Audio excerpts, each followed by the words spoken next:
What's up, HBS TV2? That's your boy SlimMerc, and you already know, coming at you live with a couple games this time. I'm gonna go ahead and go in with Star Wars, the Rainbow Six Siege beta, and we're gonna be talking about some of that Metal Gear Online. First, I want to start off with Star Wars, and I mean, I won't even get mad if you just come up to this point that I'm about to express, this point I'm about to make actually.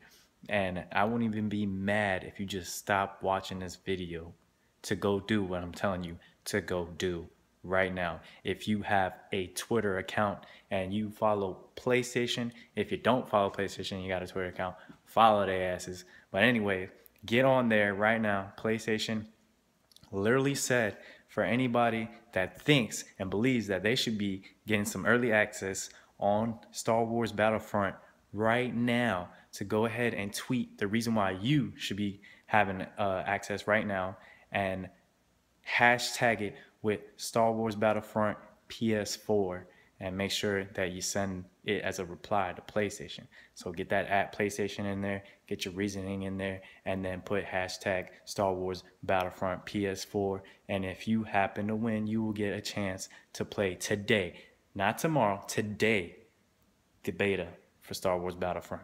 So like I said, I won't even be mad. I'm literally telling you, go stop watching this video. If you have a Twitter, if you follow PlayStation, if you got a PS4, just stop watching this video right now and go ahead and send them a reply.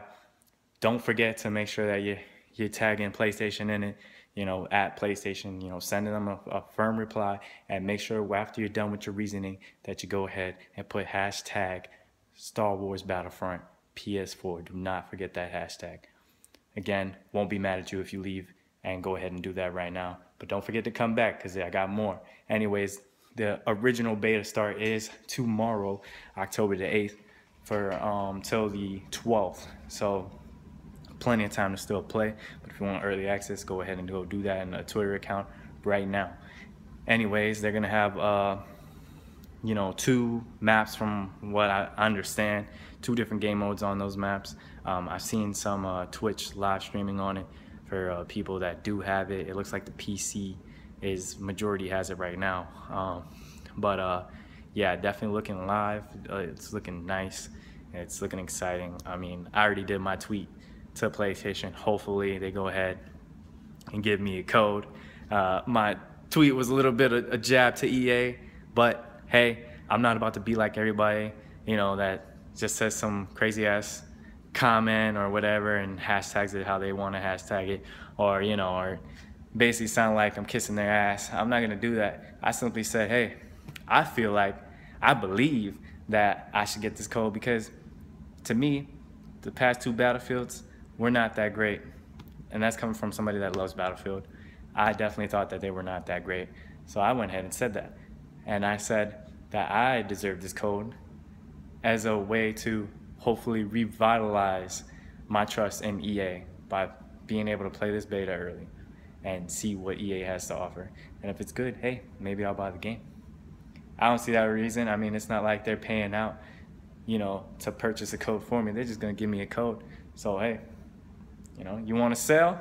You gotta, meet halfway with me. Go ahead and give me that code.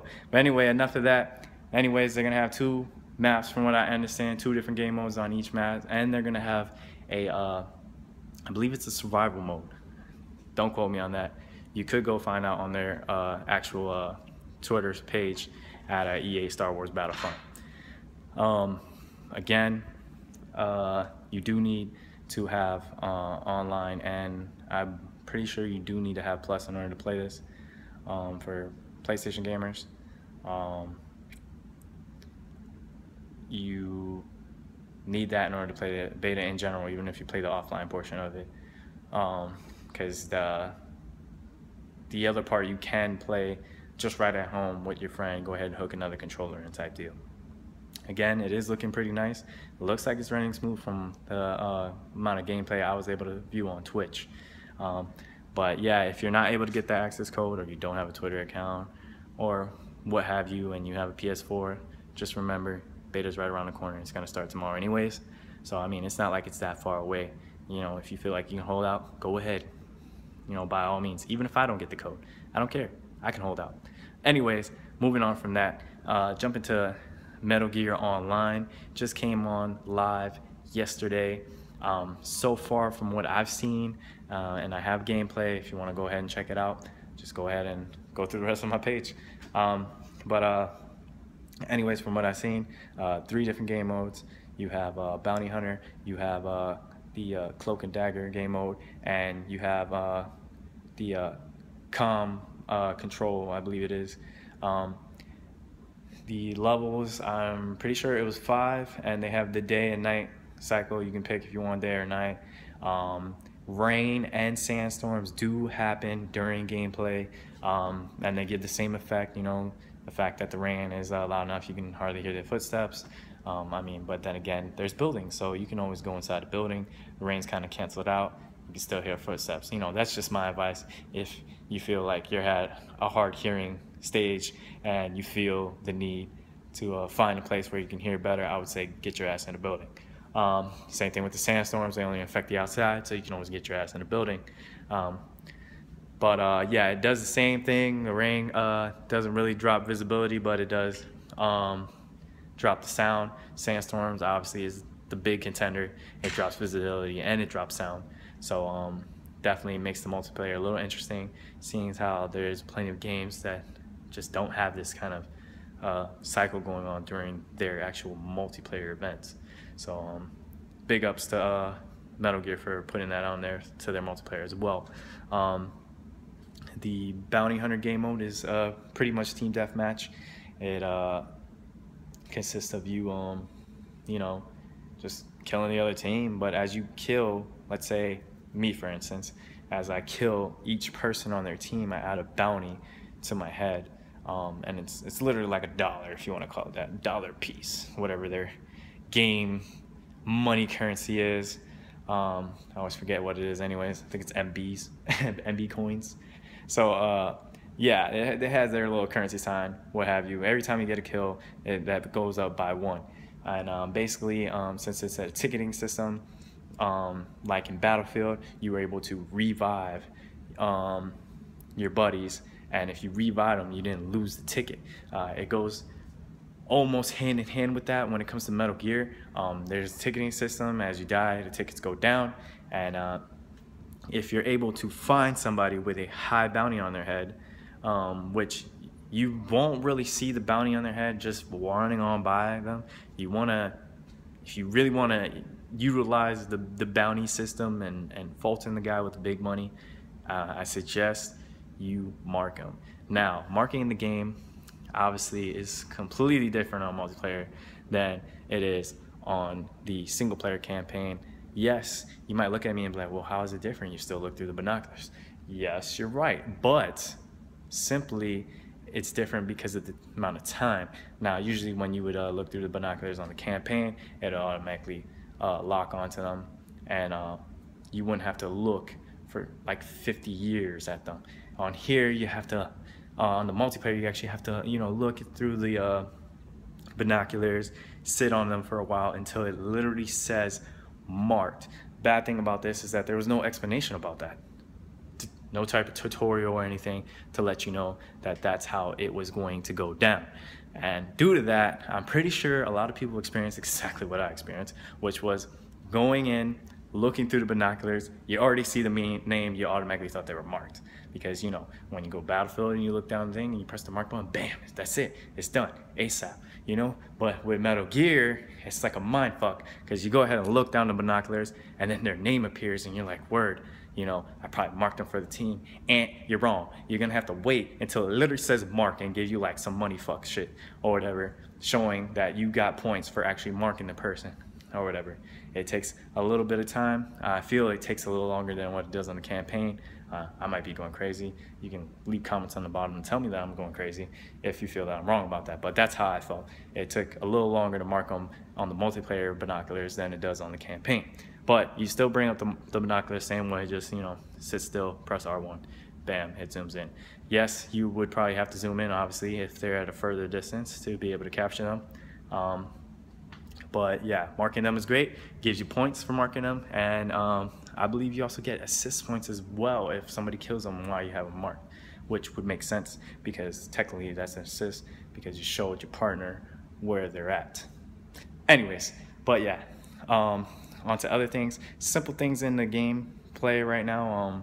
When it comes to actually finding a match, I noticed that there was an issue that sometimes the matches would already show. You go ahead and click on it. Now every time you click on a match, it'll automatically do bam, you know, a little gunshot, you know, sound. That probably didn't sound like it. You know, if you ever played it, you know that didn't sound like it, but that's the best I could do.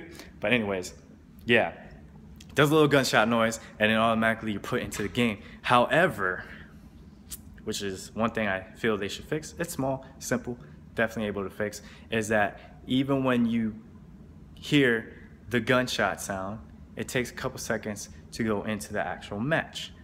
Within this time, it actually can tell you as well that the match is full, but you still heard the gunshot sound, the same gunshot sound that lets you know that you are going to go into the room.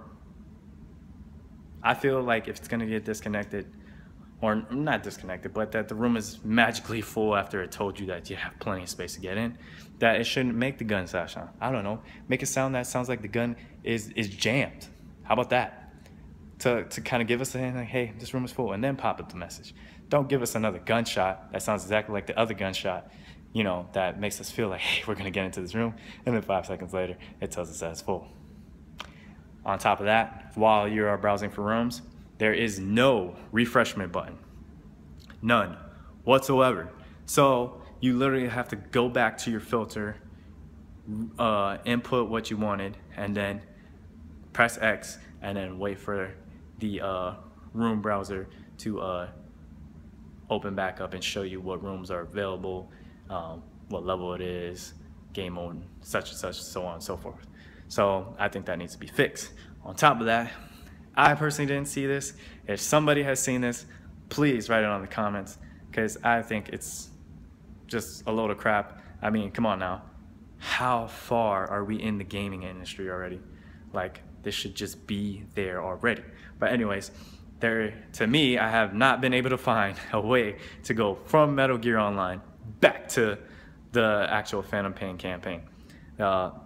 Literally, I've pressed every button I could think of while in their pause menu, so to speak, whether it was in the actual game or in the waiting lobby, if you want to call it that, your little training base area where you can shoot targets and all that. Yeah, there was just no button command that I could find that says to go back to the main menu, so this way I can just jump back into the campaign if I wanted to. I literally had to close the whole app, restart the app, and then go into it. Why, Konami? Why? Please fix that. Otherwise, I think the game is pretty cool so far for a tactical shooter. I mean, from what I've seen, there wasn't a lot of tactical going on. I felt like I was kind of playing with a bunch of Call of Duty players. But we'll see as the game goes on. Then again, I have been playing just Bounty Hunter. So I'm looking to get into the other game modes, check them more out, see if there's a little more tactical gameplay going on. But right now, I just see a lot of people just running around. Definitely feels like Call of Duty right now. So hopefully as the game progresses and people understand, or maybe just start taking the game a little more seriously, or maybe I just need to find a group of people that take the game more seriously, then I'll have that feeling that I'm kind of sort of playing SOCOM, because I mean, hey, and don't overthink this like my friend does, but this is probably the closest thing to SOCOM that we have right now, being that it is a third-person tactical shooter. Third-person tactical shooter, just like SOCOM was. That's what I mean by closest thing to SOCOM. But hey, I feel that a demolition match could work in this type of game. I think it would work well, 8 versus 8. You can still do it. Hey, you can do the small map thing, you know, because you are able to pick that you want the maps to be smaller, and it'll condense the map from the original big size that it already is, and it makes you guys, obviously find people faster, because you're not